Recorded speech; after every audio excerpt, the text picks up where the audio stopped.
Okay guys, तो इस video में हम ये समझेंगे कि कौन सा टॉपिक हमें इम्पोर्टेंस देना है, कौन सा आप जो है छोड़ सकते हो exam point of view, what to do. Okay, या लेट अस स्टार्ट। तो इसमें आप देखोगे कंप्लीट सिलेबस में आपको कुछ पॉइंट्स दिए हुए हैं। तो 1 2 3 4 5 6, तो ये 6 पॉइंट्स जो है, फिर जो 6 मॉड्यूल्स है, इनमें से क्या क्या आने के चांसेस है, किस में थ्योरी आएगा, किस में क्या आएगा, ये मैं बताऊंगा लास्ट डे। अगर आप प्रिपरेशन करते हो या फिर आपको कोई चीज़ें समझ नहीं आई है तो किसको छोड़ देना है वो भी मैं आपको बताता हूँ। चलिए, वैसे according to me you should do 100% of syllabus, because of ऐसा कुछ डिफ़िकल्ट इसमें कुछ नहीं है, सारी चीज़ें काफ़ी अच्छे से हमने कवर की है। Still if you have any problem then मैं आपको रैंकिंग दे दूंगा, किसको करना है किसको नहीं करना है वो भी बता दूंगा। ना first of all let us work about this thing. So ये जो मॉड्यूल है ये बेसिकली कम्प्लीटली थियोरी मॉड्यूल है, ठीक है। तो इसमें आप देखोगे सारी थियोरी आएगी, एंड मैंने सारी थियोरी जो है वो लिंक पे डाल दी है, तो आप इसको देख लेना, थियोरी है। Okay, and always try to write answer in your way, ठीक है। आप जो है सिर्फ जो स्लाइड्स में है या फिर जो प्रेजेंटेशन में था उसको सिर्फ कॉपी पेस्ट मत करना, एक्सप्लेन करने का ट्राई करो। Now type of layouts, phases of OPC, planning, action, control, what ये सारी चीज़ें जो है इसमें आपको जो है पॉइंट वाइज जो है आंसर्स लिखने हैं, ठीक है। ये सारी चीज़ें काफ़ी इंपॉर्टेंट है एंड सारी हमने कवर की है, तो प्लीज़ इसको पढ़ लेना, ये थ्योरी जो है आपको पूछी जाएगी। देन फोरकास्टिंग जो है, फोरकास्टिंग में थ्योरी आने के बहुत कम चांसेस है। फोरकास्टिंग में ये जो पार्ट है, इतना हाईलाइट कर देता हूँ इसको, need of forecasting, role and method of forecasting, इस पे आपको एक हाथ थ्योरी क्वेश्चन आ सकता है, क्या ज़रूरत है, क्यों करना चाहिए, वगैरह वगैरह। बाकी आपको जो न्यूमेरिकल्स आएंगे वो आएंगे on basis of time series, least square, moving average and exponential smoothening, ठीक है। इसमें एरर कैलकुलेशन भी आपको आएगा। तो ये जो है कंप्लीट थ्योरी का क्वेश्चन बनेगा 10 मार्क्स का, तो इसको कभी भी मत छोड़ना। थ्योरी नहीं, ये थ्योरी 5 मार्क्स का आएगा एंड आपका जो न्यूमेरिकल्स है वो 10 मार्क्स का आएगा। तो ये जो है ये 3 स्टारर क्वेश्चन है, बहुत इजी होते हैं, 4 स्टार कर देता हूँ, बहुत इजी होते हैं, कभी भी इसको मत छोड़ना।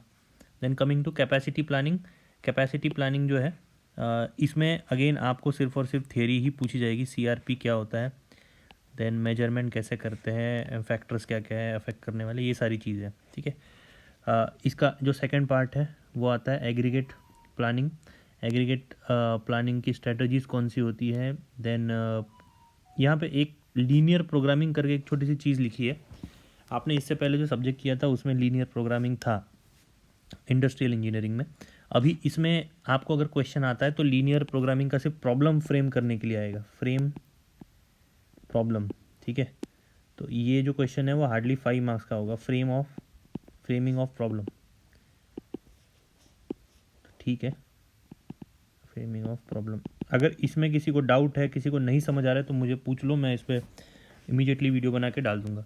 तो ये जो capacity planning and aggregate planning है ये कम्प्लीटली थियोरी है, थियोरी थियोरी। एक हाथ छोटा सा न्यूमेरिकल पूछ सकते हैं, but again it is not standard की पूछ ही ले, इसलिए आप ये थियोरी पार्ट को मत छोड़ना। इसको भी मैं, थियोरी तो आपको करना है तो उसको मैं स्टार्स नहीं दे रहा हूँ, बस न्यूमेरिकल पार्ट जो है उसको स्टार्स दे रहा हूँ।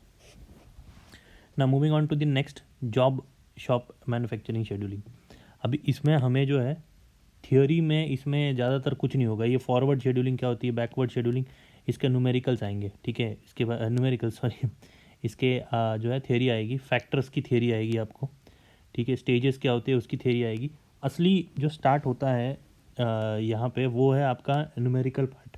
तो असली पार्ट जो है जिसमें आपको गैंट चार्ट, जॉनसन रूल, इसके बाद N job 2 machine, N job 3 machine, Jackson algorithm, 2 job, N machines, जो ग्राफिकल प्रॉब्लम है, ये सारा जो है 100% पूछा जाएगा। You can expect 1 question from it, 1 और 2, ओके, 1 और 2। काफ़ी इजी भी होता है, 4 स्टार इसको दे रहा हूँ मैं, काफ़ी इजी होता है ये। इसमें ज़्यादा इतना ज़्यादा टेंशन नहीं होता, आराम से जो फॉलो करना है रूल उसी को फॉलो करो और अपना आंसर लिख दो। सारे वीडियोस मैंने डाले हैं, बहुत से क्वेश्चन सॉल्व किए, प्लीज़ एक बार देख लेना। सॉरी। प्रोजेक्ट शेड्यूलिंग, ये एक थोड़ा अलग टॉपिक है, पर्ट एंड सीपीएम। देखिए इसमें बेसिकली आपको 3 टॉपिक पूछे जाएंगे। ये जो है इसमें आपको पूछा जाएगा पर्ट, सीपीएम एंड क्रैशिंग। तो अभी अगर मैं प्रॉब्लम की डेप्थ के हिसाब से देखूं तो क्रैशिंग जो है ये थोड़ा डिफ़िकल्ट होता है, इसलिए 2 स्टार। सीपीएम सबसे इजी होता है एंड पर्ट जो है वो भी काफ़ी हद तक इजी होता है। तो एट दी एंड अगर आपके पास ऑप्शन बचता है कि मुझे कुछ छोड़ना है तो हमेशा पर्ट या सीपीएम कर लो, क्रैशिंग छोड़ दो लगता है तो। ओके अगर क्रैशिंग का प्रॉब्लम भी आता है तो उसमें आप देखोगे सीपीएम पर्ट इंटीग्रेटेड होता है, मतलब क्रैशिंग करनी है तो आपको क्रिटिकल पाथ निकालना ही पड़ता है, तो आपको नेटवर्क ड्रॉ करना पड़ेगा, आपको जो है वो क्रिटिकल पाथ निकालना पड़ेगा, तो हाफ मार्क्स आपको मिल जाएंगे। इसलिए ये दोनों चीज़ों को कभी भी मत छोड़ना, बाकी क्रैशिंग लगता है तो छोड़ दो। Moving on, MRP completely theory है, ठीक है। जितनी भी सारी चीज़ें आएंगी वो आपको थ्योरी ही पूछी जाएंगी, तो थ्योरी वाला जो है वो पढ़ लो। Then there is one numerical, MRP बनाने के लिए एक न्यूमेरिकल आता है एमआरपी शेड्यूल करके, या फिर एमआरपी न्यूमेरिकल। ये भी मैंने बहुत सारे न्यूमेरिकल्स लिए, इसको देख लेना, बहुत ही ईजी है ये, कुछ नहीं करना होता है, एक शीट बनानी होती है, शीट में से प्रॉपरली ऑर्डर प्लेस करना होता है। इसको भी 4 स्टार दे रहा हूँ।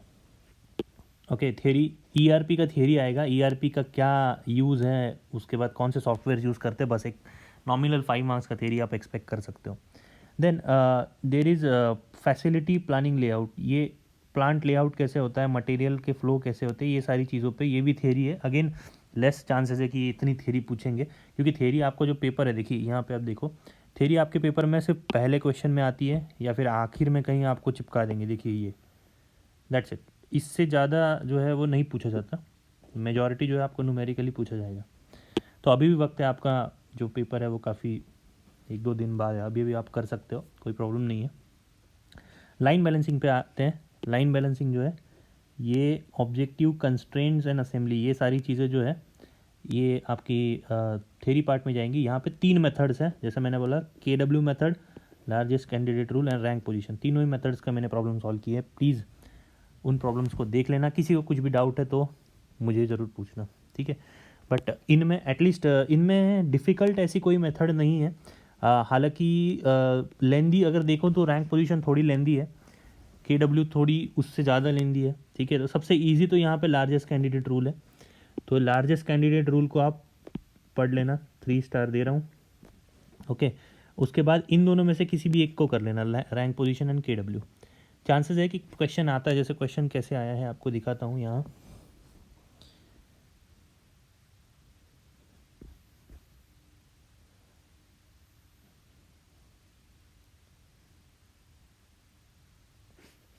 ये सीपीएम का क्वेश्चन है, ये मशीन का क्वेश्चन है, calculate time taken for 2 job, ये भी देखिए मशीनिंग के क्वेश्चन काफ़ी ज़्यादा आ रहे हैं, शेड्यूलिंग के क्वेश्चन काफ़ी ज़्यादा आ रहे हैं, cost of inventory list forecast. Okay इस वाले पेपर में नहीं है, बट आपको ये समझना है कि ठीक है, यहाँ पे जो भी क्वेश्चन आएगा उसमें जनरली ऐसा लिखा होता है सॉल्व बाय एनी मेथड, तो आपको लार्जेस्ट कैंडिडेट रूल ईजी है, उससे सॉल्व कर दो। अगर स्पेसिफिक मेथड बोला है तो ठीक है, स्टिल यू हैव 66% प्रोबेबिलिटी, क्योंकि आपने 3 में से 2 जो है वो कर लिए। ओके तो ये जो 3 मेथड है उनमें से लार्जेस्ट कैंडिडेट रूल जो है उसको आप 100% कीजिए, बाकी दोनों में से आपको जो ईजी लगता है, सबके ही वीडियो देख लीजिए, जो ईजी लगता है उसको कर लेना। लास्ट जो बचता है वो है 6th JIT, ये कुछ नहीं है, सिर्फ और सिर्फ 5 मार्क की थ्योरी आएगी इसमें, और कुछ नहीं आएगा। मैंने प्रेजेंटेशंस दिए हुए हैं, उनको पढ़ लेना।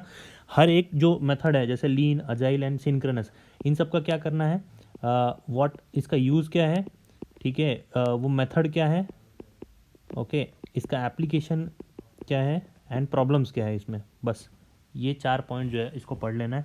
यही 4 पॉइंट जो है एग्ज़ाम में जाके लिख देना। तो गाइस इस तरीके से आपका जो कंप्लीट सिलेबस है ना वो रहेगा, एंड मैं ये एक्सपेक्ट करता हूँ कि अगर आप सारा अच्छे से करते हो ना then you can get out of marks 100%। Okay theory में लेटर से कुछ कम हो जाएंगे, लेकिन आपको अच्छे मार्क्स इसमें आ जाएंगे। क्यों? क्योंकि इसमें मैक्सिमम जो है न्यूमेरिकल है।